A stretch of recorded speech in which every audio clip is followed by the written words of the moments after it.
अस्सलाम वालेकुम, मैं हूं मरीम नवाज और आज तारीख है 16 अगस्त 2025। तीन अहम तरीन अपडेट्स हैं जिनमें से पहली ये है कि इमरान खान से बराह रास्त मिलिट्री एस्टैब्लिशमेंट ने माफी का मुतालबा कर दिया है और उसके अलावा जस्टिस मंसूर अली शाह और जस्टिस आयशा मलिक ने 2 दिन में 2 फैसले जारी किए। लेकिन उन फैसलों के अंदर एक कंट्रोवर्सी छुपी है जिससे मुतालिक तफसीलात आपके सामने पेश करूंगी और आखिर में हम इस बारे में बात करेंगे कि chief election commissioner Sikandar Sultan Raja को चीफ जस्टिस जनाब याया खान और सुप्रीम जुडिशियल काउंसिल ने क्लीन चिट दे दी है और ये क्लीन चिट देने के साथ उन्होंने कुछ ऐसी चीजें भी अपने पास जेर इल्तवा रखी है जो इस निजाम को सर्व करती रहें। इससे मुतालिक तफसीलात हम आखिर में जो है वो डिस्कस करेंगे। आगाज करते हैं इमरान खान से माफी के मुतालबे के मामले पर। यूं तो मैं ये जो सहाफती वो वाला अंदाज है ना कि आप जो है वो कुत्ते बिलों से और बकरी से और शेर से और जंगल का जो है वो पूरा एक पूरे का पूरा जो है ना एक जंगल का एक सिनेरियो बनाकर आप पूरे इस सियासत को डिस्कस करो जो सुहेल वराइच साहब का खासा है। सीनियर जर्नलिस्ट हैं, एंकर पर्सन रहे और अब उनका जो ज़ाहिर बात है उनके ताल्लुकात बहुत ज़्यादा हैं। तो उनकी बिलाखिर army chief general Syed Asim Munir के साथ मुलाकात हो गई और उस मुलाकात के बाद उन्होंने फील्ड मार्शल से मुतालिक उनकी मदह सराई में एक कॉलम लिखा है, जिस कॉलम के अंदर उन्होंने चंद चीज़ें जो वाज़ेह की उनकी तरफ तो मैं आती हूँ, लेकिन एक चीज़ उन्होंने वाज़ेह की कि जब इमरान खान से मुतालिक उन्होंने बेल्जियम में सवाल किया जो जनरल सैयद आसिम मुनीर है उनसे, तो उन्होंने जवाब में कहा आर्मी चीफ साहब ने कि अब जो है वो अगर सिदके दिल के साथ कोई माफ़ी जो है उनके कहने का मतलब है कि सिदके दिल के साथ माफ़ी माँग ली जाए, तो फिर मामलात हल हो सकते हैं और उसके बाद उन्होंने जो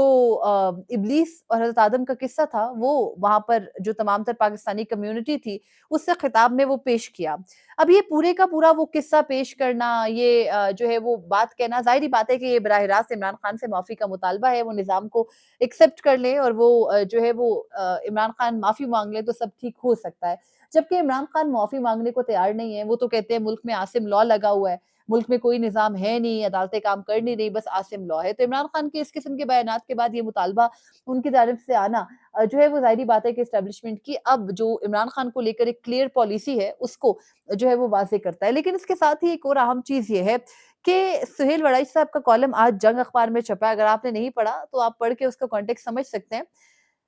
मुझे ना कुछ सहाफ़ियों की समझ नहीं आती, मतलब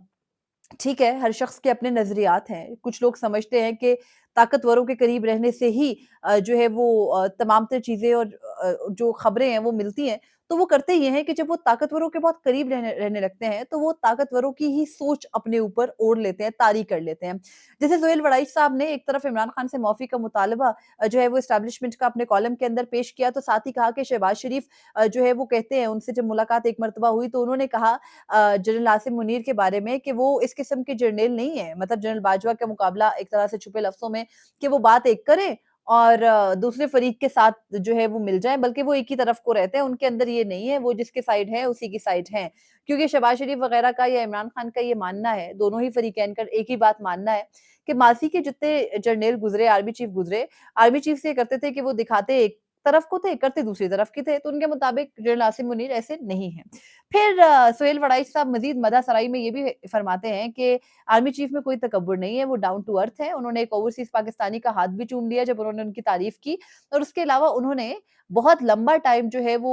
वहाँ पर जो ओवरसीज़ पाकिस्तानी कम्युनिटी थी, उसके साथ मिलकर वहाँ पर उनसे बातचीत की। मोहसिन नकवी साहब के बारे में भी एक पूरा उनके कॉलम का हिस्सा मुख्तस है कि वो उनके अंदर चाहे तूफ़ान चल रहे हों, वो चेहरे पे मुस्कुराहट रखते हैं, सवालों को टाल देते हैं और ज़ाहिर-सी बात है कि ये जो पिछली स्टोरी थी ना सुहेल वड़ाइच साहब की, जिसके अंदर उन्होंने ये बड़ा वाज़ेह तौर पर लिखा था कि जो अमेरिका की मुलाकात है, उसमें इमरान खान का तज़किरा जो है वो ट्रंप ने नहीं किया, उस कॉलम का मदावा सुहेल वड़ाइच साहब ने आज कर दिया। लेकिन उसके साथ ही एक और चीज़ जो उन्होंने इसमें वाज़ेह की, वो ये है कि जो हमारी जितनी सीनियर जर्नलिस्ट की लॉट है, इनमें से बेशतर लोग ऐसे हैं, मतलब इंतहाई माज़रत के साथ हमारे सीनियर्स हैं, लेकिन अपने जो हल्के हैं, उनके अंदर जब इस किस्म की बात कोई करता है, तो आपको ये ज़रूर जो है वो एक क्लियर पिक्चर रखनी चाहिए कि वो बात करते हुए अपने कॉलम के अंदर लिख रहे हैं कि कोई सियासतदान होता तो वो कभी भी अवाम के अंदर इस तरह ना घुलता-मिलता और वो इतनी देर अवाम के साथ बातचीत ना करता। मतलब आप सियासतदानों को डाउनग्रेड करके जो चाहे अभी फॉर्म 47 की हुकूमत है ना, लेकिन सियासतदान कौन होते हैं? अवाम उनको मुंतखब करती है, वो अशराफिया बाद में बनते हैं। तो सियासतदान जो अवाम के दरमियान रह रहा है, उसको डिग्रेड करके अगर आपने मुल्क में जो मिलिट्री एस्टेब्लिशमेंट है, उसका एक मस्बत चेहरा दिखाते हुए ये बताना है कि वो अवाम के साथ ज़्यादा इंक्लाइन है, वो अवाम के साथ ज़्यादा घुलते-मिलते हैं, उनके अंदर तकब्बुर नहीं है, उनके अंदर ज़्यादा जो है वो मिलनसार वो ज़्यादा हैं। अगर ये दिखाकर आपने ये इमेज पेश करना है कि फ़ौज बहुत पॉज़िटिव है, फ़ौज करप्ट नहीं है, फ़ौज के अंदर कोई मामला ख़राब नहीं है, फ़ौज ही अवामी हुकूमत सँभाल सकती है। उन्होंने वाज़ेह तौर पर ये भी लिखा कि जनरल आसिम मुनीर जो हैं, वो कहते हैं मैं एक सिपाही हूँ और एक सिपाही के तौर पर ही जो है वो शहीद होना चाहता हूँ, मेरे अंदर मज़ीद किसी ओहदे की लालच नहीं है। ये सारी बातें लिखकर आप जो भी मतलब माज़ी में भी ये होता रहा, हर जर्नेल के करीब का एक सहाफ़ती लौट होती है, जो उसके हक़ में मदासराई करती चली जाती है और फिर जब कभी उनके खिलाफ कोई बात होती है, तो फिर वो उनको पसंद नहीं आती। एक और बहुत बड़ा मसला भी ये है, काज़ी फ़ैज़ ईसा से मुंसलिक एक कहानी है जो आज के जो इस वक़्त मिलिट्री एस्टेब्लिशमेंट की ताकतवर शख्सियात हैं, उनके साथ भी पूरी उतरती है, वो ये है, काज़ी फ़ैज़ ईसा को लगता था कि मार्शल लॉ और अदलिया की आज़ादी और मुल्क के अंदर रूल ऑफ लॉ के दरमियान में वो खड़े हैं। उनको लगता था अगर वो हट जाएँगे, तो मुल्क के अंदर मार्शल लॉ नाफ़िज़ हो जाएगा। एक हद तक ये बात दुरुस्त भी थी, हुआ भी, लेकिन उस शख्स ने उस होने के लिए पूरा ग्राउंड बना कर दिया। अब हालात ये हैं कि आर्मी चीफ ने वहाँ पर बेल्जियम में तकरीब से खिताब किया ओवरसीज़ पाकिस्तानीज़ की, उसमें उन्होंने बड़ा क्लियरली एक ये भी मौक़िफ़ रखा कि जो पाकिस्तान है उसको कुछ अरसे में 2 सालों में, 5 सालों में जो रिकुडिक मंसूबा है उससे $2 अरब आने लगेंगे और उन $2 अरब से पाकिस्तान अपने कर्ज़ अदा करेगा और उसके बाद पाकिस्तान जो है वो खुशहाल मुल्क बन जाएगा। ये वही फ़ॉर्मूला, वही कहानी जो हम पिछले 77 सालों से सुनते चले आ रहे हैं कि मिलिट्री एस्टेब्लिशमेंट की कमान सँभालते एक जर्नेल जो है वो ये ऐलानात करते फिरें कि अब मुल्क में खुशहाली आएगी, पॉज़िटिव तरीके से मुल्क चलेगा, लेकिन आपके मुल्क की बुनियाद ट्राइकॉटमी ऑफ पावर्स है, आपके मुल्क की बुनियाद आईन पाकिस्तान है, आपके मुल्क की बुनियाद बुनियादी इंसानी हकूक़ और अवाम के ज़रिए हुकूमत जो है हुकूमती नुमाइंदों के ज़रिए अवाम जिनको चूज़ करे, यानी चोज़न रिप्रेज़ेंटेटिव्स के थ्रू हुकूमत करना आपके आइन की बुनियाद है, उसके बगैर आपका मुल्क कहीं चल नहीं सकता। तो बहरहाल ये हो गया वीडियो का पहला हिस्सा, मैं इससे आगे नहीं चलना चाहती। मैंने सिर्फ़ आपके सामने ये कहानी पेश की कि हमारे अंदर कुछ सहाफ़ियों के अंदर जो ये वाली सोच है ना जो किया जा रहा है मिलिट्री एस्टेब्लिशमेंट जो है वो आ जाए, मिलिट्री एस्टेब्लिशमेंट रूल कर ले, ऐसा पिछले 70 सालों में नहीं हो सका। ठीक है कि वो ताकतवर फ़रीक के तौर पर रहे हैं, लेकिन इस मुल्क को कहीं न कहीं एक ट्रांज़िशन चाहिए है। वो ट्रांज़िशन आ जाए, 10 सालों बाद आए, इमरान खान ने अपने दौर में करने की कोशिश नहीं की, शहबाज़ शरीफ वग़ैरह ने अपने दौर में नहीं की, आसिफ ज़रदारी वग़ैरह ने अपने दौर में नहीं की, हर कोई अपोज़िशन में जाके इनकलाबी बनता है। तो बहरहाल अवाम के ज़रिए एक चेंज आना है, अवाम उसको कब लाती है ये अवाम पर मुनहसिर है। मिनहसिर कौम हम किस किस्म के हैं इस बारे में मैं मज़ीद बात करना नहीं चाहती। हाँ, हम दलेर ज़रूर हैं, बड़े दिल भी हमारे हैं और हम छोटी-छोटी चीज़ों से खुश भी हो जाते हैं और बहुत ईज़िली हम डाइवर्ट भी हो जाते हैं। तो ये हमारी कुछ ख़ासियतें हैं और यही बुराइयाँ भी हैं जो मैंने आपके सामने पेश कर दी। बहरहाल हम जब आगे बढ़ना चाहेंगे, बढ़ जाएँगे। अगली खबर ये है कि जस्टिस आयशा मलिक और जस्टिस मंसूर अली शाह ने गुज़िश्ता रोज़ एक फ़ैसला जारी किया। उस फ़ैसले में उन्होंने इंसाफ़ में ताख़ीर से मुतालिक जो है वो मामलात उठाए। तो हमारे टीवी चैनल्स पर जो खबर चली, वो ये थी कि जस्टिस आयशा मलिक और जस्टिस मंसूर अली शाह ने 28 दिन के बाद एक फ़ैसला जारी किया, जिस फ़ैसले के अंदर उन्होंने इंसाफ़ की ताख़ीर से मुतालिक पॉइंट आउट किया। यानी मौजूदा चीफ़ जस्टिस जनाब याह्या खान की मदहसराई में उनके जो है वो उनकी खुशनुदी के लिए कुछ सहाफ़ी हमारे कोर्ट रिपोर्टर्स इस हद तक आगे चले गए हैं कि वो हर चीज़ को इस तरह से बनाकर पेश करते हैं कि अगर जस्टिस मंसूर अली शाह और जस्टिस आयशा मलिक ने 28 दिन के बाद कोई फ़ैसला लिखा है, तो वो फ़ैसला इटसेल्फ जो है वो इंसाफ़ में ताख़ीर का बाइस है और उसमें वो खुद मेंशन कर रहे हैं कि इंसाफ में ताख़ीर जो है वो इंसाफ ना देने के बराबर होता है। अब उन्होंने फैसले क्या दिए, 2 फैसले हैं यूजुअली जो आम मुकदमात उनमें हैं। एक फैसला जिस फैसले के मुतालिक मैं बता रही हूँ कि 28 दिन बाद का जो है वो टिकर बनाया गया कि 28 दिन बाद वेबसाइट पे जारी हुआ। उसमें जस्टिस आयशा मलिक और जस्टिस मंसूर अली शाह ये कहते हैं कि जायदाद नीलामी का केस था कि जायदाद नीलामी का केस 14 साल ज़ेर-ए-इल्तवा रहने के बाद दरख्वास्त खारिज की जाती है। इंसाफ में ताख़ीर अक्सर इंसाफ को ख़त्म कर देती है। उन्होंने कहा कि हाई कोर्ट में अपील 10 साल तक ज़ेर-ए-इल्तवा रही। सुप्रीम कोर्ट में मज़ीद 3 साल के बाद समाअत हुई। ताख़ीर से इंसाफ देना अवाम के जो एतमाद है उसको मजरूह करता है। दोनों जज साहिबान ने कहा कि आइन बरवक़्त और मुनसिफ़ाना ट्रायल का हक देता है। मुल्क में 22 लाख से ज़ायद मुकदमात ज़ेर-ए-इल्तवा हैं, 2.2 मिलियन और सुप्रीम कोर्ट में जजों की तादाद बढ़ाने के बावजूद तकरीबन 56,000 मुकदमात ज़ेर-इल्तवा है। जदीद केस मैनेजमेंट और मसनूई ज़हानत से ताख़ीर जो है वो ख़त्म की जा सकती है। इंसाफ में ताख़ीर कमज़ोर तबक़ात के लिए सबसे ज़्यादा नुकसानदेह है। फैसला जस्टिस मंसूर अली शाह ने लिखा, तो आप समझ सकते हैं कि कौन-सी लॉट है जो ये कह रही है कि जस्टिस मंसूर अली शाह खुद फैसला जो है वो 28 दिन लेट लिखकर 14 साल जो इंसाफ में ताख़ीर हुई है उसमें मुआवनत का बाइस बन रहा है। जबकि वो ये कह रहे हैं कि जदीद सिस्टम को अपनाकर आप जो है वो अवाम का जो इंसाफ है उनको तेज़-तरीन दे सकते हैं और अवाम का जो एतमाद जो सिस्टम के ऊपर हटा हुआ, खराब हुआ है उसको आप बहाल करने की कोशिश कर सकते हैं। आज फिर एक और फैसला जारी हुआ जो कि इंसाफ में अगेन जिद्दत लाने और मसनूई ज़हानत के इस्तेमाल पर ज़ोर देने से मुतालिक है। इसमें जो दोनों जज साहिबान हैं, उन्होंने दोबारा से ये कहा कि इंसाफ सरमायाकारी से मुतालिक उन्होंने जो है वो पूरे का पूरा लिखा मामला और कहा कि अदालत को बतौर इदारा जो है वो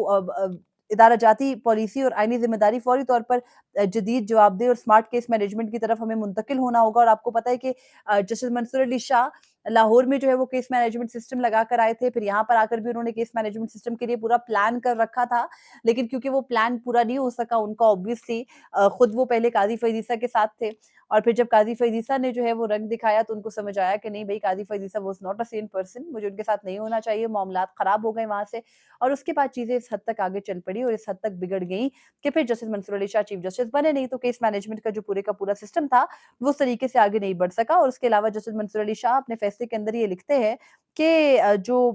इंसाफ में ताख़ीर है, उससे कमज़ोर और पसमानदा तबक़ात जो है वो तवील अदालती कार्रवाई का खर्च बर्दाश्त नहीं कर सकते और इंसाफ जो आपको पता है आजकल एक नया मसला चल रहा है, कोर्ट फ़ी वग़ैरह बढ़ गई है, तो उसकी तरफ भी इंडिकेशन है और उसके अलावा उन्होंने सुप्रीम कोर्ट के अंदर भी 56,000 मुकदमात के ज़ेर-ए-इल्तवा होने का मामला जो है वो उठाया। अब आखिर में एक और अपडेट जो मैंने आपके साथ शेयर करनी है वो ये है, वक़्त ज़्यादा हो रहा है, कि सुप्रीम जुडिशल काउंसिल जो कि आला अदलिया, इलेक्शन कमीशन के मेंबरान और चीफ इलेक्शन कमिश्नर के खिलाफ शिकायत सुनने का वाहिद फोरम है। वहाँ पर chief election commissioner Sikandar Sultan Raja और उनके साथ 2 जो इलेक्शन कमीशन के मेंबरान हैं, उनके खिलाफ शिकायत खारिज की गई और जो शिकायत हैं, उनको खारिज करने के जो फैसले थे, वो 8 नवंबर और 13 दिसंबर 2024 के इजलासों में हुए थे, यानी पिछले साल के इजलासों में हुए थे और तब की क्लीन चिट देने के फैसलों को चीफ जस्टिस जनाब याह्या खान आज जो है वो जारी कर रहे हैं। हम बार-बार ये बात करते आए हैं कि चीज़ों को पब्लिक होना चाहिए, लेकिन चीफ जस्टिस को ये ख़्याल 1 साल के बाद आ रहा है और वो 8 के 10 माह के बाद जो है वो अब जाकर चीज़ें पब्लिक कर रहे हैं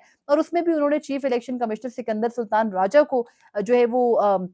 क्लीन चिट दी है, जिसके अंदर उन्होंने ये कहा है कि जो इजलास है सुप्रीम जुडिशल काउंसिल का 8 नवंबर और 13 दिसंबर का, उसमें chief election commissioner Sikandar Sultan Raja के खिलाफ शिकायत का जायजा लिया गया। इलेक्शन कमीशन के 2 अरकान जिनमें निसार अहमद और शाह मोहम्मद हैं, उनके खिलाफ भी शिकायत का जायजा लिया गया। सुप्रीम जुडिशल काउंसिल ने जायजा लेने के बाद तीनों शिकायत को खारिज करने का फैसला किया। पाकिस्तान तहरीक-ए-इंसाफ ने जो है ये जो शिकायत है इनके खिलाफ भिजवाई थी, जिसमें एक मसला उनको ये था कि जानिबदारी का इल्ज़ाम, दूसरा ये कि वो उस वक़्त इंतखाबात की तारीख जो है वो अनाउंस नहीं कर रहे थे और उसके अलावा दीगर जो जज साहिबान का इलेक्शन कमीशन के मेंबरान का कंडक्ट था और chief election commissioner Sikandar Sultan Raja का, उस पर उनके खिलाफ शिकायत जो है वो भिजवाई गई थी, लेकिन पाकिस्तान तहरीक-ए-इंसाफ समेत जो इलेक्शन कमीशन के चीफ इलेक्शन कमिश्नर और 2 मेंबरान हैं, उनके खिलाफ शिकायत को सुप्रीम जुडिशल काउंसिल ने खारिज कर दिया और उस वक़्त जो सुप्रीम जुडिशल काउंसिल की कंपोज़िशन थी, वो जो आज की कंपोज़िशन है उससे फ़र्क थी। उस वक़्त सुप्रीम जुडिशल काउंसिल के अंदर अ